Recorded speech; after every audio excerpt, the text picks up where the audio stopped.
পাহাড়ি গরু, এটা আমার গরু। আমাকে দেখি আজকে অনেকদিন পর, আজকে আমাকে দেখি দেখেন কিরকম করে আছে আমি মারার জন্য। আরেকটা আছে এখানে গরু, ওই ওই পাশে আরেকটা আছে, দূরে একটা আছে। মোট গরু দুইটা।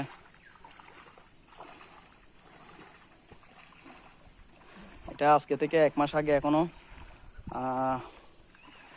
1 মাস আগে নিয়েছিলাম এটা।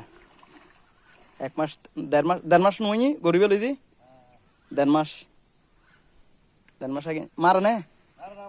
আয় বাজিতে বাজি, তোরা না তো এখন দম লাগে। আয় পাহাড়ি গরু,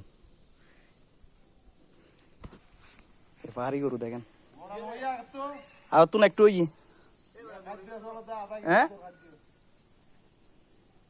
খাদ্য কম খাবাইবে, খাদ্য খাদ্য নমারিস। গরু ঠিক আছে, শিং টিং বড় আছে তো। আয় না আমি যাই গই।